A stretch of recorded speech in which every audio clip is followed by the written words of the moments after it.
옛날 옛적 프랑스의 어느 작은 마을에 로시라는 소녀가 살고 있었습니다. 로시는 수줍음을 많이 타는 아이였지만 언제나 호기심이 많고 모험심이 가득한 소녀였습니다. 그녀는 마을 근처에 있는 깊고 신비로운 숲에 대해 항상 이야기를 듣고 자랐습니다. 사람들은 그 숲을 요정의 숲이라고 불렀습니다. 이유는 그 숲 안에서는 신비한 일들이 많이 일어난다고 전해졌기 때문이었습니다.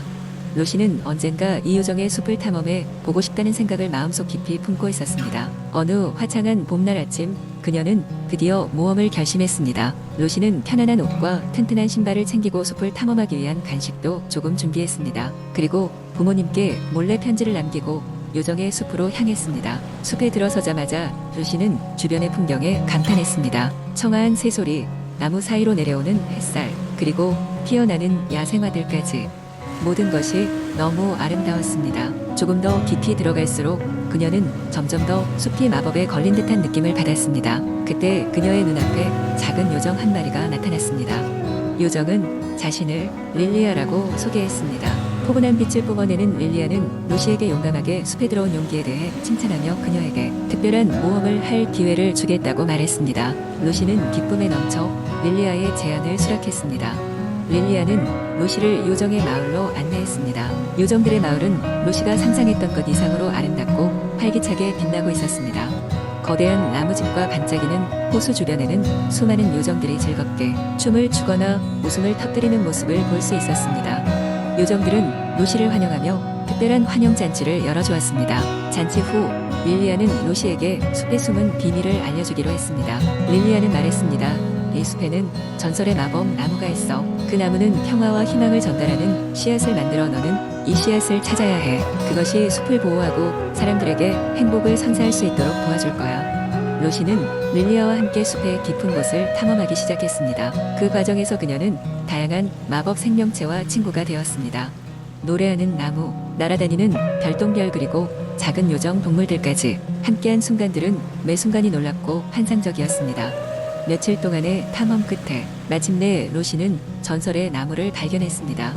나무는 은은하게 빛나면서도 고요한 힘을 내뿜고 있었습니다. 로시는 그녀의 손을 뻗어 나무에게 다가갔고 그 순간 나무가 부드럽게 흔들리며 황금빛 씨앗 하나를 로시의 손에 내려주었습니다. 로시는 그 씨앗을 품에 안고 릴리아와 함께 마을로 돌아갔습니다. 미션을 완수한 로시에게 마을 사람들은 큰 환영을 보내주었고 그녀는 자신이 겪은 모든 모험을 부모님과 친구들에게 이야기해 주었습니다. 로시는 요정의 숲에서 배운 것들, 즉 각자의 순수한 마음과 용기가 모여 기적을 이룰 수 있다는 것을 알게 되었습니다. 그녀의 이야기는 마을 사람들 사이에서 오랫동안 전해 내려왔고 로시는 그녀 나름대로의 전설이 되었습니다. 시간이 흘러도 그녀의 모험은 마음속에 남아 사람들이 꿈꾸기를 멈추지 않게 하는 이야기였습니다.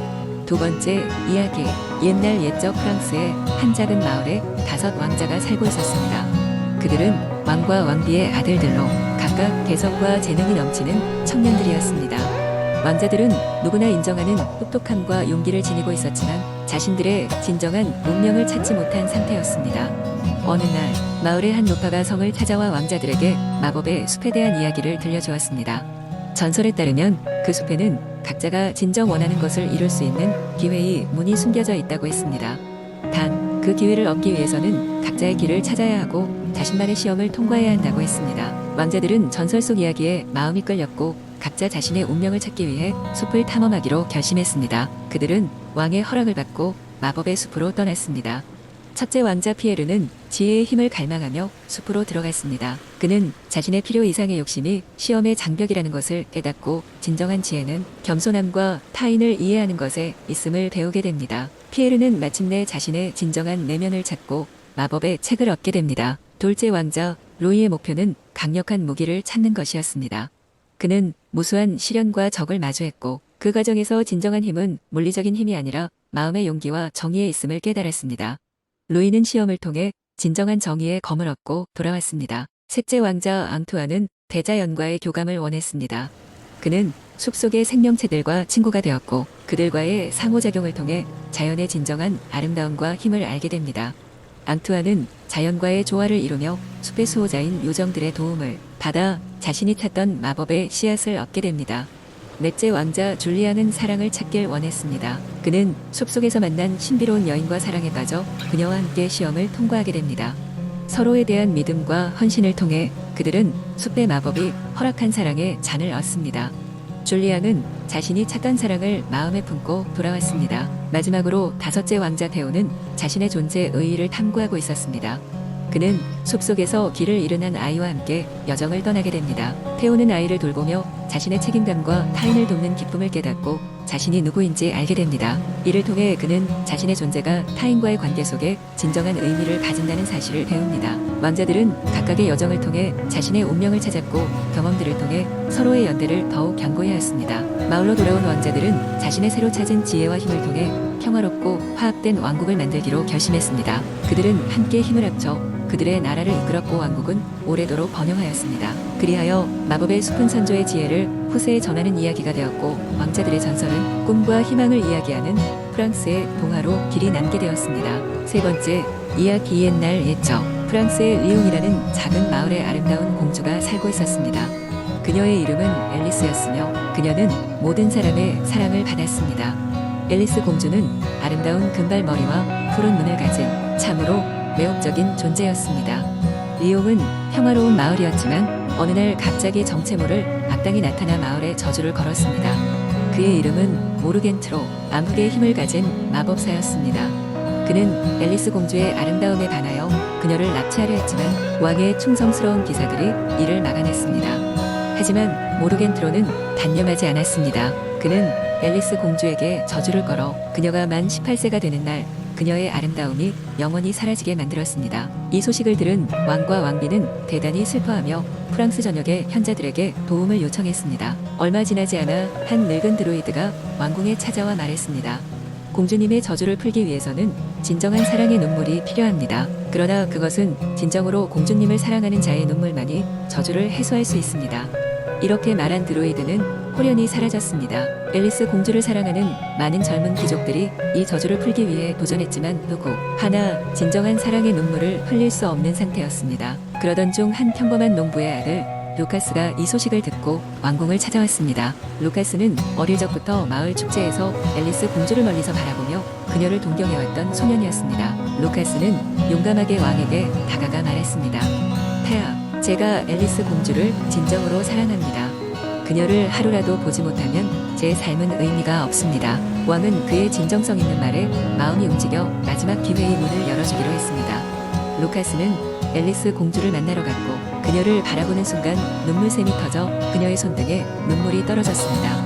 루카스의 눈물은 금빛으로 빛나기 시작했고 바로 그 순간 모르겐트로의 저주는 풀렸습니다. 앨리스 공주는 아름다움을 되찾았고 두 사람은 서로의 진정한 사랑을 확인하게 되었습니다. 왕은 루카스의 용기와 사랑을 칭찬하며 그가 앨리스 공주의 손을 잡을 수 있도록 허락했습니다. 두 사람은 결혼하여 행복한 가정을 꾸렸고 리옹 마을은 다시 평화로운 일상으로 돌아왔습니다. 이 이야기는 진정한 사랑의 힘이 얼마나 강력한지를 보여주는 프랑스의 전설로 오늘날까지도 리옹 지역에서 고전되고 있습니다.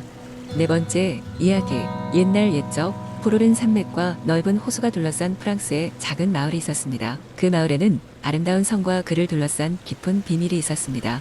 전설에 따르면 오래전 이 성은 빛나고 번성했으나 어느 날 갑자기 마법사 볼루아르가 나타나 성을 사라지게 만들었다고 합니다. 그는 성을 어디론가 옮겨 숨기고 세 개의 마법 열쇠만이 그 성을 다시 찾을 수 있다고 했습니다. 마을 사람들은 오랜 세월 동안 성을 찾고자 했지만 누구도 새 열쇠를 모두 찾지 못했습니다. 그러던 어느 날 젊고 용기 있는 청년 클레망이 모험을 떠나기로 결심했습니다. 그는 산과 숲을 지나며 여러 가지 도전과 위험을 마주했지만 그를 포기하게 만들지 않았습니다. 클레망의 첫 여정은 마을의 신비로운 숲에메랄드 그로브로 시작되었습니다. 그곳에는 숲을 지키는 지혜로운 요정 엘렌이 살고 있었습니다. 엘렌은 클레망에게 첫 번째 마법 열쇠의 단서를 알려주었습니다. 하얀 빛이 떨어지는 곳에서 나무에 새겨진 고대의 문구를 찾아라. 그녀는 말했습니다. 클레망은 다양한 나무를 관찰하며 숲속을 탐험했고 마침내 빛이 강하게 비치는 오래된 떡갈나무에서 그 문구를 발견했습니다. 그곳에서 첫 번째 열쇠가 모습을 드러냈습니다. 두 번째 열쇠를 찾기 위한 힌트는 요정의 마을에서 찾았습니다. 엘렌은 두 번째 열쇠는 깊은 호수의 바닥에 있다고 알려주었습니다. 이 마법 호수는 사람들이 뒤처진 자신의 마음과 진실을 볼 수 있는 거울 같은 호수였습니다. 클레망은 용기를 내어 호수로 뛰어들어 자신의 두려움과 마주하며 호수 밑바닥에 신비로운 빛나는 물체를 향해 다가갔습니다. 그것은 두 번째 열쇠였습니다. 마지막 열쇠는 가장 얻기 어려운 시험을 통해 찾아질 수 있었습니다. 마을의 고대 미로를 통과해야 했고 그 미로는 마법의 식물과 과거의 환영 그리고 수많은 마법 함정으로 가득 차 있었습니다. 하지만 클레망은 친구들과 함께 미로의 단서를 풀며 나아갔습니다. 그들의 우정과 팀워크가 진정한 열쇠였고 미로 끝에서 마지막 열쇠가 클레망의 손에 쥐어졌습니다. 클레망은 3개의 열쇠를 모두 가지고 성 위치의 단서를 따라갔습니다. 그는 옛날 전설에 나오는 대로 샤토 몽뜨 언덕의 정상으로 올라갔고 새 열쇠를 한순간에 사용하여 마법의 주문을 외쳤습니다. 삽시간에 숨겨졌던 성이 날카로운 빛과 함께 모습을 드러내었습니다. 그 성은 잊혀진 세월 동안 마법의 보호 아래 완벽하게 보존되어 있었습니다. 마을 사람들은 다시 찾아온 성의 경이로움에 기뻐하며 클레망의 용기와 지혜에 축하와 존경을 보냈습니다. 클레망은 성을 새로운 평화와 번영의 상징으로 마을과 나누었습니다. 그리고 3개의 마법 열쇠는 그 마을의 가장 소중한 보물이 되어 세대를 거쳐 전해졌습니다. 그 이후로도 사람들은 어린 시절부터 용감한 클레망의 이야기를 들으며 그가 전해준 가르침을 오래도록 기억하게 되었습니다.